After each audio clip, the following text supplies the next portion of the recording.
કેન્દ્ર સરકારના smart city project અંતર્ગત દેશભરના 100 શહેરોમાં રાજકોટની પણ પસંદગી કરવામાં આવી છે.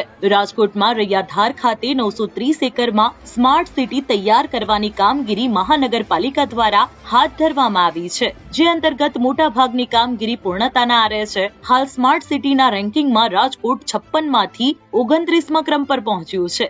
આગામી જૂન મહિનાના અંત સુધીમાં તમામ કામગીરી પૂર્ણ થાય તેવી શક્યતા છે.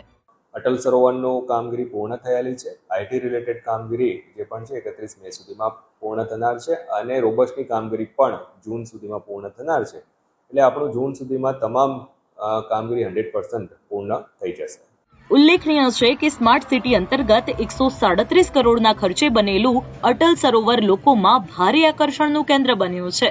અટલ સરોવરને ખુલ્લું મુકાયાના માત્ર 16 દિવસમાં 1 લાખ કરતા વધુ લોકોએ તેની મુલાકાત લીધી છે, જેમાં ખાસ મ્યુઝિકલ ફાઉન્ટેન સાથેની લાઇટ એન્ડ સાઉન્ડ શો ભારે લોકપ્રિય બન્યો છે. આ ઉપરાંત સ્માર્ટ સિટીમાં 17 કિલોમીટરના રસ્તા બન્યા છે. આ વિસ્તારમાં વસવાટ કરનારા સાયકલનો વધુ ઉપયોગ કરતા થાય તે માટે સાયકલ ટ્રેક પણ ટૂંક સમયમાં તૈયાર કરવામાં આવશે.